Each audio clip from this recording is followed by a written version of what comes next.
Bonsoir à tous et bienvenue dans ce bref tour de l'actualité. À 19h30, nous irons à Angré Pétro-Ivoire. C'est là qu'une scène totalement surréaliste nous a interpellés. Les drapeaux installés sur les mâts des poteaux aux différents carrefours sont dans un état déplorable. Les couleurs orange, blanc et vert tendent à disparaître pour faire place à quelque chose qu'on n'arrive toujours pas à qualifier. Le drapeau ivoirien, symbole de la fierté du pays, mais aussi de la culture et de l'histoire de la Côte d'Ivoire, ne doit absolument pas être ainsi présenté, totalement déchiré. Le carton rouge de la rédaction situera la responsabilité à 19h30. Nous nous rendrons également dans la commune de Port-Bouët. Là-bas, ce sont les tricycles qui inquiètent.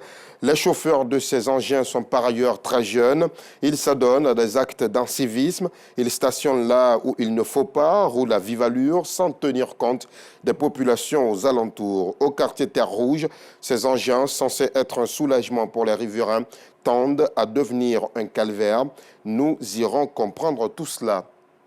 Et puis dans la commune d'Anyama, à l'extrême nord d'Abidjan, la décision de la mairie d'harmoniser les prix du transport passe mal. Les taxis communaux observent un arrêt de travail depuis ce matin.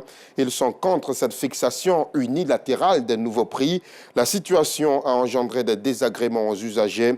Le constat de Nousangaré et Stéphane Assouan dans la grande édition. Le samedi 23 mars dernier, un réceptif hôtelier dans la commune de Marcory a abrité la deuxième édition d'Ivoire Muslim Award. Au total, 17 prix d'une valeur de plus de 3 millions de francs CFA ont été remis aux lauréats, des lauréats qui ont été choisis sur des critères d'excellence. Ivoire Muslim Award récompense les fidèles musulmans qui excellent dans leur domaine d'activité. Le reportage d'Abdulaziz Guira, commenté par Clément Boko. Des efforts et maintenant le Graal pour les 11 lauréats de la deuxième édition de Ivoire Muslim Award. Ils sont primés pour avoir fait preuve d'excellence dans leur domaine d'activité, à savoir la santé, l'éducation, l'art, le cinéma, les médias. Tous repartent avec une enveloppe, en plus d'un pèlerinage en Terre Sainte à l'occasion du Hajj 2025. Nous remercions les organisateurs. Nous leur disons merci pour ce prix.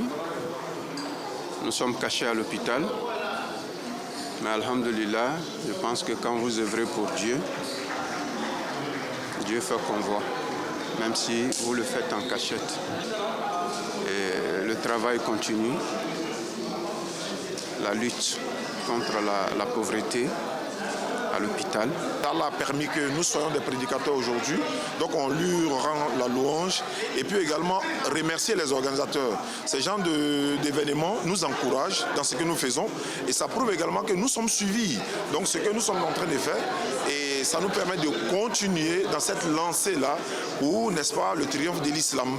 IMA, Ivoire Muslim Award, une initiative de Baraka Communication accompagnée par Ibrahima Koné, directeur général de Kipus Afrique.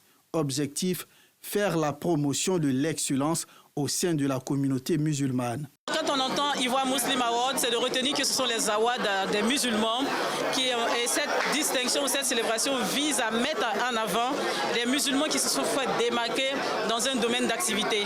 Nous l'avons pensé en 2014 et nous sommes heureux que ça puisse prendre forme en 2024 véritablement. Nous voulons qu'on nous voit autrement et comme le président de la République a dit, l'Ivoirien nouveau, nous on n'a pas envie de dire un musulman nouveau, mais on a envie de dire un musulman qui est véritablement rattaché à ses valeurs et on appelle toute la communauté à soutenir cet événement. Toute l'assistance a pu noter l'importance d'un tel événement. En ce mois béni du Ramadan, mais au-delà du mois du Ramadan, notre société a besoin de modèles, notre jeunesse a besoin de s'identifier à un certain nombre de personnalités, à un certain nombre de valeurs. Et je pense qu'aujourd'hui, les 11 lauréats qui ont été présentés, qui ont été choisis dans le cadre donc, de ces awards, de l'islam, mais également de l'excellence, comme le slogan dit, de l'excellence au service de la foi. À côté des 11 lauréats, 6 autres prix d'honneur ont été remis. Cela en reconnaissance de leurs efforts pour l'avancée de la religion islamique. Ce sont plus d'une centaine de personnes qui ont pris part à l'événement. Dans l'actualité internationale au Sénégal, Bassirou Diomaye Faye a pris la parole hier autour de 21 h en tant que président du Sénégal. Le jeune président de 44 ans a affiché ses priorités à la tête du pays. Ce sont entre autres le rétablissement de la souveraineté nationale, la lutte contre la cherté de la vie et la corruption. On y reviendra en long et en large dans l'édition de ce soir.